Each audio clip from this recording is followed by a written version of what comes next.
was held open for a couple of extra days, so on to the 14th and 15th. And so then that brings us to the report before us, and we'll talk to the respondents and the percentages, and then I'll also talk to an updated submission proposal that was received Monday by Lowe Corporation. So for the single rating strategy, we had around a 67% response rate. For the revised rating strategy, we had a 77% response rate. So that was a good increase and a meaningful increase. So what that means, out of 61 rateable properties, 47 rateable properties submitted. And I will also add, I'm going to go through the report quite carefully and not rush, given the significance of the decision making at hand. And so if we can go to the next slide with the summary on it. Next one. Yeah, that one. Thank you.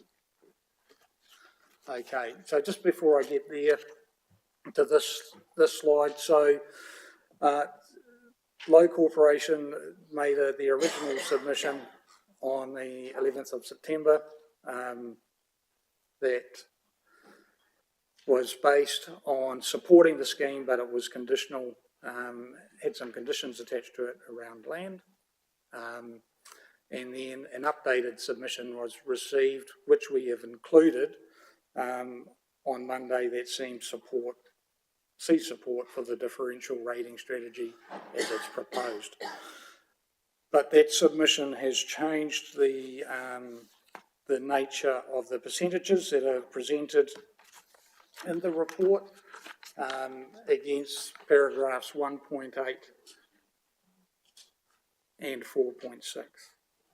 Steve, can I just, Lynn, can I just ask you to enlarge that because it's different from our paper? So this is the change. So could you just show that? What's that? Oh, you've got a handout? Yeah. Oh, don't seem to have that. I'll find myself one. Thank you. Just can't read it up here at the moment. Thank you. Sorry, Steve. So what that means, if you cast your eyes to paragraph 1.8, in the original report that was circulated, the percentages show 19. No, yeah. Original 26 properties that supported the rating strategy under the funding support strategy, and that represents a total of 55%. If we consider that against the value of the scheme, that equates to 38%. It's important to know that those percentages do not include or reflect the 14 landowners that did not respond, and that's articulated in the report. So if you follow that, then with the updated submission that we received, that property number that says yes increases to 27, and the funding support summary properties that say no decreases to 20. And so that adjusts the percentages, 57% and 43%, and what that takes the total percentage against value of the funding support from 38% to 60%, and decreases those against to 40%.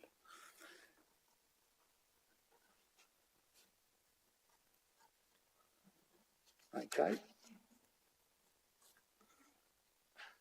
And yeah, no, I'll leave that there for the the time being. And just to go through the report, additionally with the submissions, 2 landowners indicated a preference where they did not support the solution, but they supported the funding strategy. So that's on the premise that if they were going to support it, that's the strategy that they support, but that counts as a yes.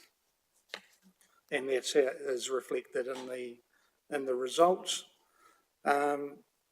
Reasons put forward from those that did not support,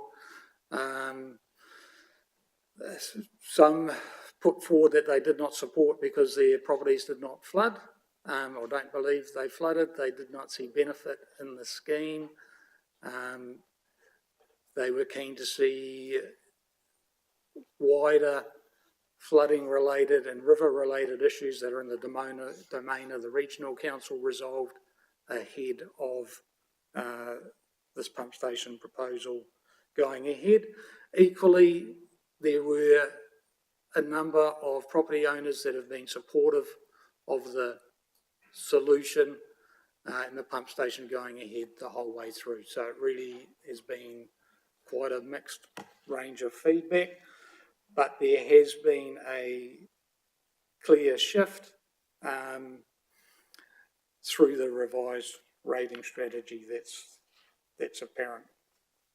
I'd like to might put up another, excuse me, I'm just going to pause.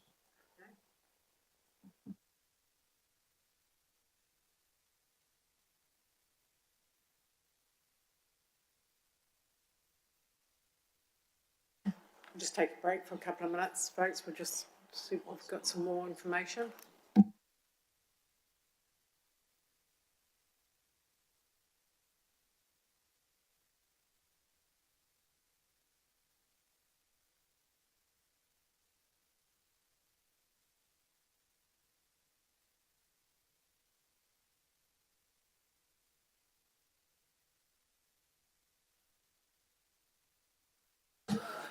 Thank you. We resume our meeting. Thank you, Steve.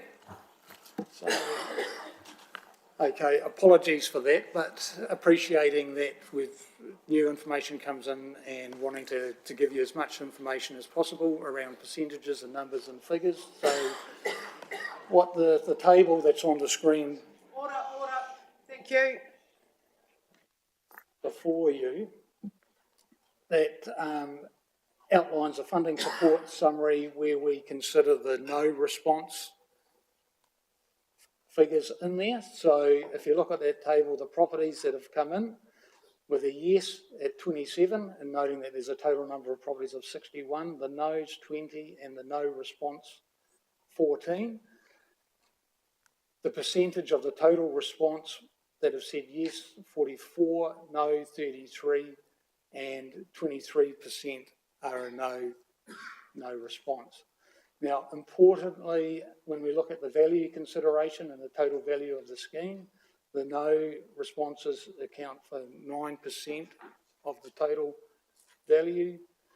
The submitted no's, not supportive, 37%, and the yeses, 54%, so by value. Thank you.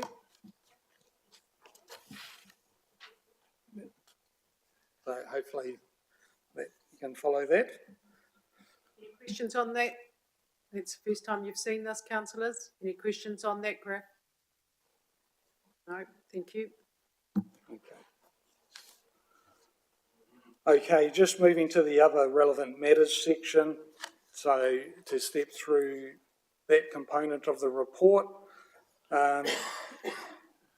So the stormwater scheme and the pump station design requires land to house both the pump station facility and accommodate a level of stormwater detention. Under the original proposal, land negotiations were completed with the relevant landowner for the required land, and a draft land agreement was written without prejudice. Under the revised strategy, renegotiation of that land agreement is required. Discussions are underway but not concluded and continued.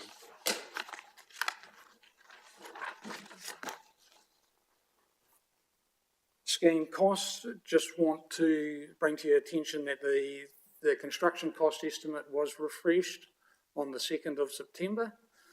There's been a slight increase in cost of the pumps, so the 2 pumps that come from Holland, a 5% increase. That's contained within the contingency, but it does put a little bit of pressure on it, but there's still reasonable contingency exists.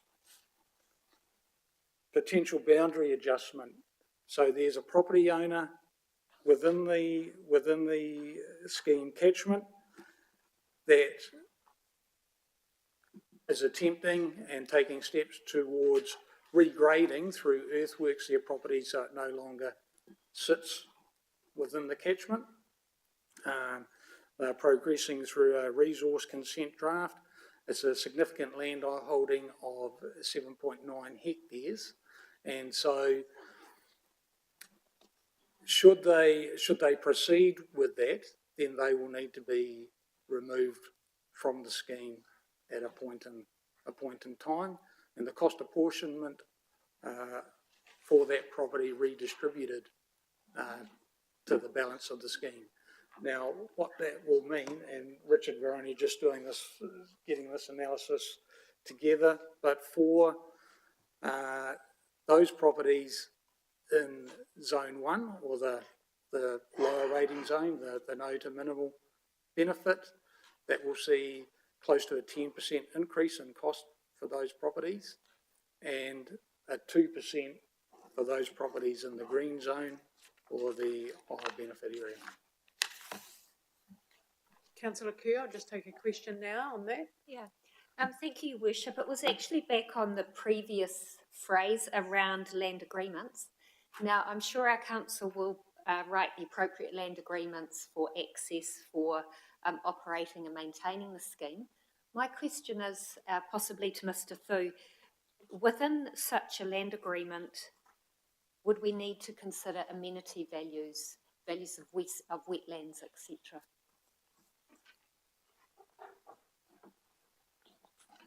Through your worship, those land agreements will need to cover a range of elements, and typically we'd pick that up in terms of operational and maintenance requirements in relation to, particularly if it's an easement in terms of land agreements and that. So that would be all the matters, should a decision to proceed happen, that would have to be worked through into that document.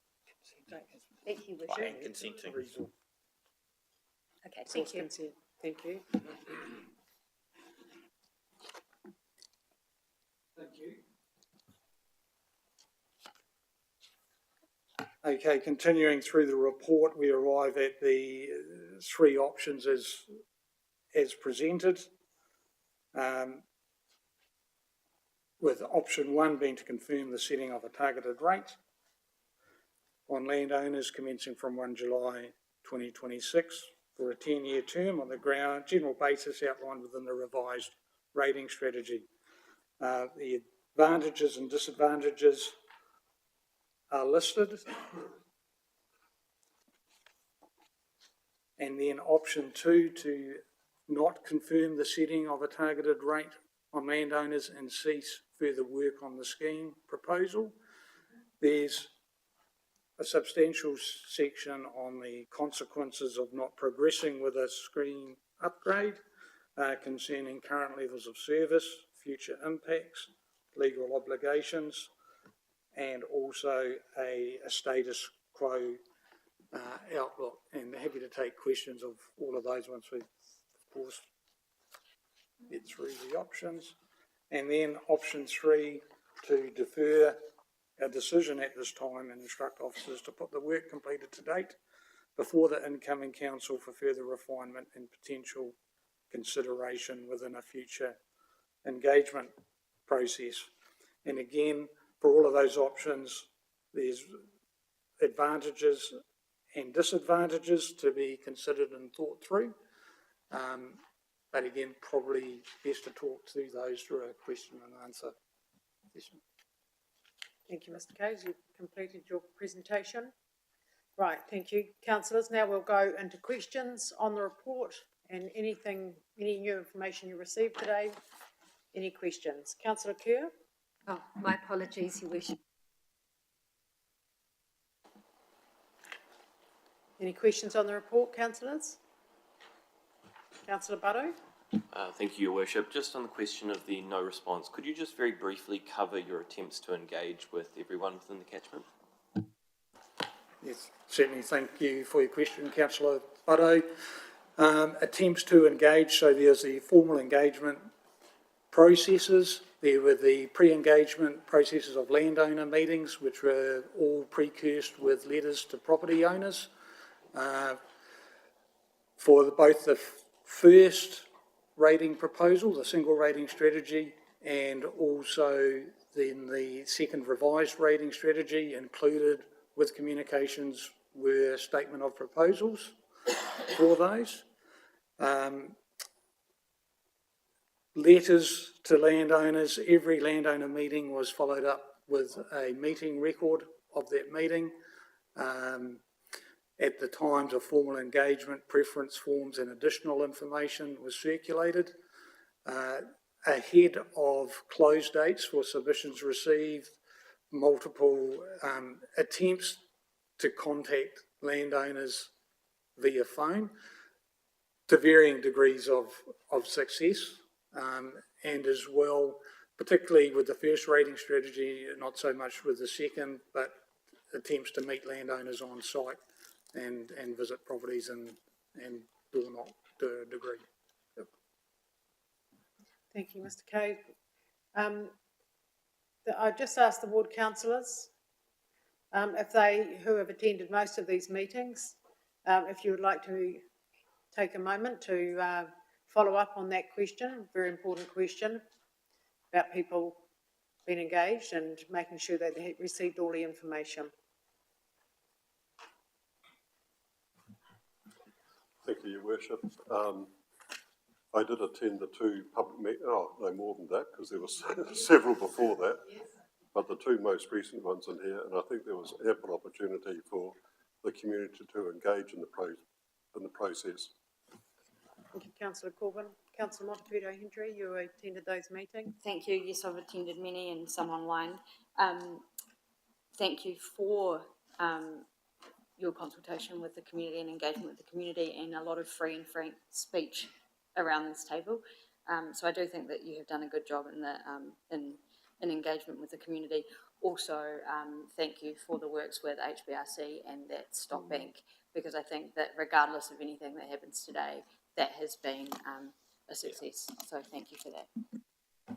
Thank you, councillors. Now I will take, is there any further questions before we move into our considerations? If I could, through you, Worship, just make some, I guess, comments to frame your deliberation. The first thing I'd say is this issue has actually been around for decades. It stems from the county council days, where Whakatū developed in an ad hoc way without any structure or scheme plan. We had, as some of the submitters have raised, 2006, what was a stage 1 gravity pipe. Others in the catchment that have been around forever would argue there was always a stage 2, and this issue has gone round and around and around. We find ourselves at a point where we've been out and engaged with the landowners about a technical solution. That technical solution's been informed by $600,000 of ratepayers' money as a public good to get to a detailed design. Whilst it's not universal, there's a lot of feedback from the landowners that say, yep, technically this looks right. The issue that's been at play is who pays for it. We had a first round consultation with the landowners on a universal rating scheme where everyone paid their share. We had some very clear views back from the community, and council directed us to come up with another funding strategy, hence the differentiated rate, and have been out. And again, we've got the results that are being presented, a mixed view, not universal view. So fundamentally, the recommendations for the council gets to, with the feedback that you've got, are you pursuing a targeted rate for the pump solution? or not.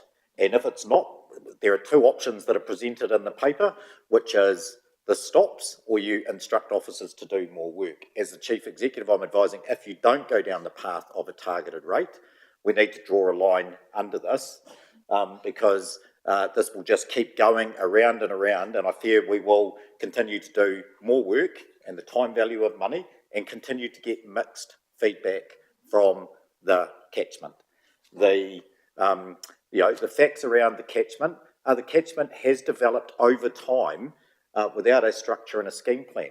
The people that have invested there in more recent times have had to manage the stormwater effects and their developments from decisions that they've made.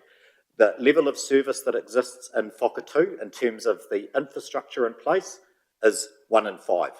Now, some properties with what they've put in place can manage bigger events, but at a scheme level, the level of service is a 1 in 5 level of service. Those are just the facts, but I think in terms of framing up your considerations, deliberations this afternoon, is are you pursuing a targeted rate or not? And if it's not, my strong advice as the Chief Executive is to say you bring this to an end and there is no more further work on this. So those are my comments, Your Worship. Thank you. Thank you, Chief. Right, could I put the recommendations, please, up on the screen? And we will move into deliberations.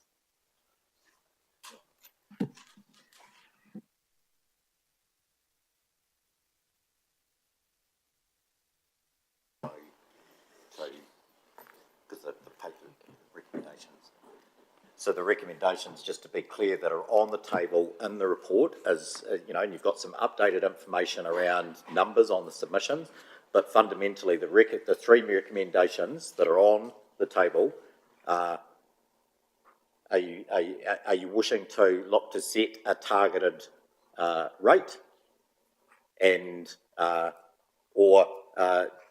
do we say if not, does this end, or a recommendation of go away and keep trying to do more work? Are the three recommendations that are on the table.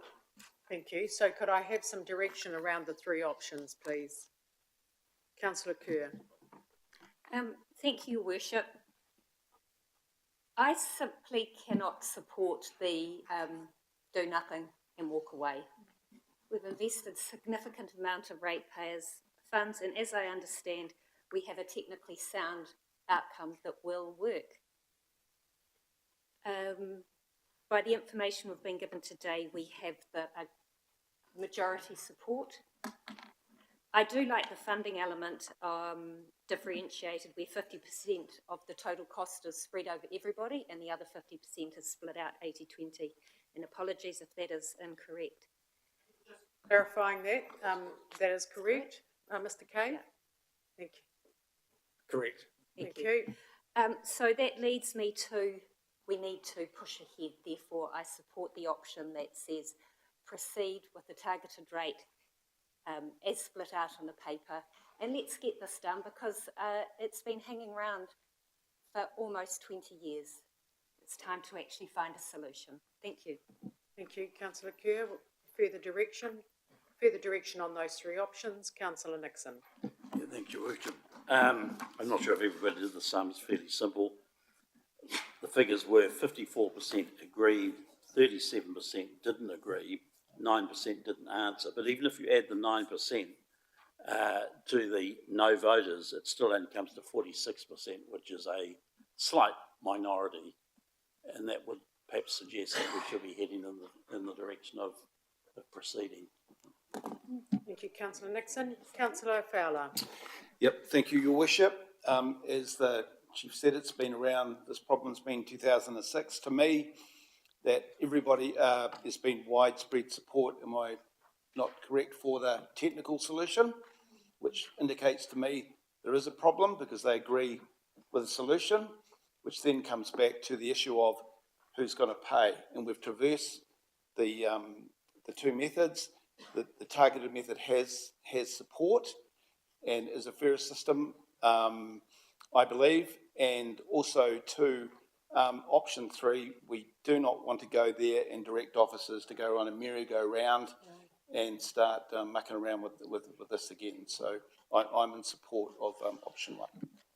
Thank you, councillor Fowler. So I have 3 councillors supporting the option 1. Are there any councillors who do not support option 1? Please, I'd like to hear from you now. I've got a direction of 3 councillors who support option 1. Any against option 1?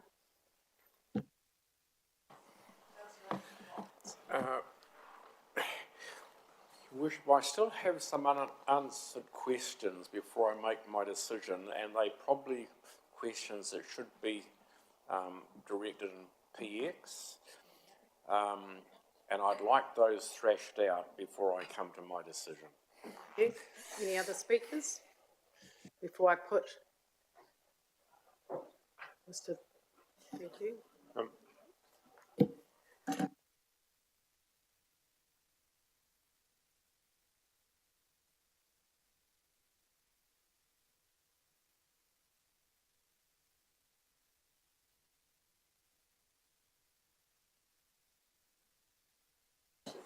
Okay, so I'll just call on Mr. Cameron, Order, thank you, or Mr. Allen, to take us through the option 1 and the step through that.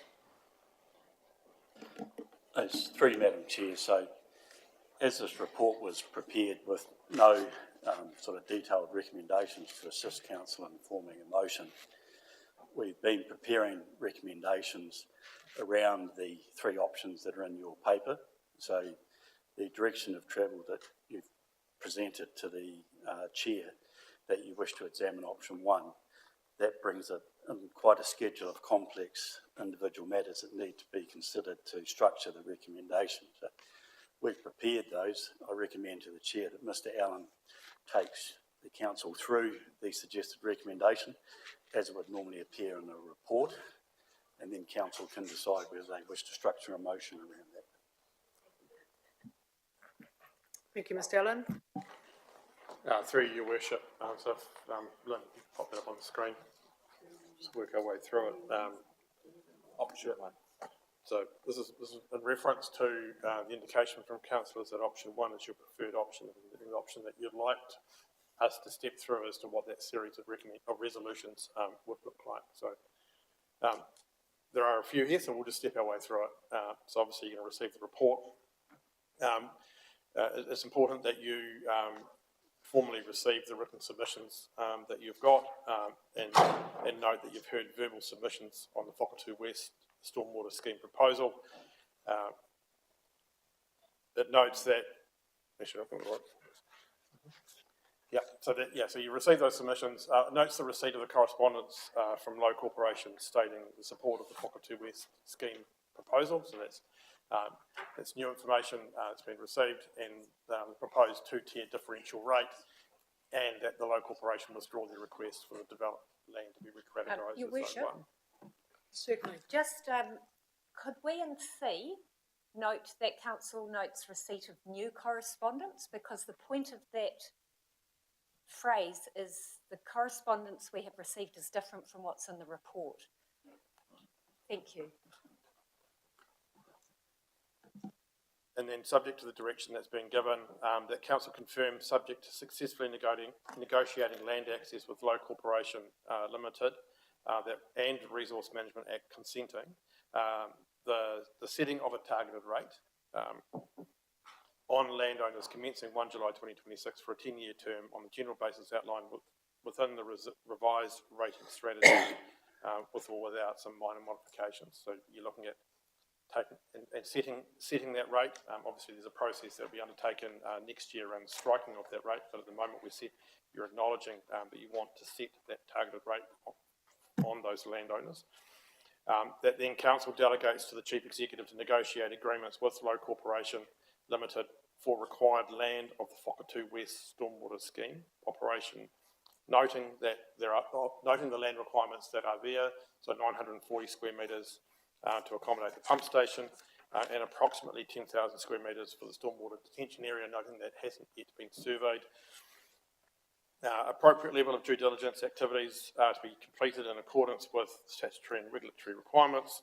Land use rights are required through negotiated agreement, and those two words are very important around negotiated agreement. Utilising the Public Works Act process for those easements and or both land purchases. The land agreement will include a bundle of rights in favour of council to provide the unimpeded construction, operation and maintenance of the scheme facilities in perpetuity. Any agreements are to be conditional on the later striking of the targeted rate. So when we get to June next year, council will resolve to strike its rates, and within that will be a consideration of the inclusion of a new targeted rate, being the Whakatū West Stormwater Scheme. There is so within EF, we've got, and any other negotiating parameters to be set in public excluded. I think this picks up on Councillor Watkins' comment before. There are some components of the delegations that you may want to give the Chief Executive to have those conversations in public excluded to protect Council's position in negotiating those elements. And then you then delegate to the Chief Executive after receipt of all the legal advice confirming Council's commercial interests are protected and are within Council set parameters to enter into the legal agreements and give effect to Resolution E above. Now, Your Worship, I think there's a sort of point here that if we have a mover and a seconder to those recommendations as they've been outlined, Resolution EF, little f, notes that there may be things that you want to deal with in public excluded.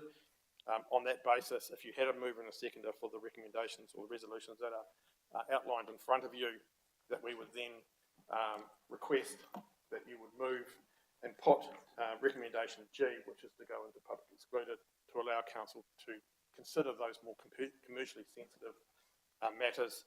Once that was resolved, we would then be able to come back into the meeting in public, and then you can have your final debate around what's remaining. So I'm happy to take any questions. Thank you, Mr. Allen. Councillor Kerr. Your Worship, I'm happy to be guided to move recommendations A through to G, which includes us going to PX, should you put G. Councillor Fowler. Yes, Your Worship, happy to second. Any further debate on the moving of those recommendations? Will we be able to reconsider them after the PX? Through Your Worship. So yes, if at the moment, if Your Worship, you put G singularly, and then you move into PX, then you have you'll have all the rights to then make a decision on the remaining items, because effectively what you've got is some matters that are actually still, turn the page over, you have a substantive motion that's sitting there waiting for you to come back from PX to resolve. So Councillor Nixon, is that clear? Is that clear? It is clear. Thank you. Thank you, Councillor Nixon. Do I have a seconder, please, for G? Thank you, Councillor Watkins. I'm going to put that. All those in favour, please say aye. Aye. Any against? Thank you. That is carried. We now moved into, just before we move in, so do you want to add anything about the reason for the public excluded part of this paper? Thank you, Ms Allen. So identified under G, there's two reasons for that. One is to protect the information around council's commercial position in negotiating those terms through with the land acquisitions, and secondly, around to enable council to carry out without prejudice and disadvantage those negotiations. Thank you. So as everyone's comfortable with that direction, we will now move into the public excluded part of this meeting. And I'd like to thank all of our community who have joined us today for this meeting, and we're really grateful for your submissions and very good to hear from you today.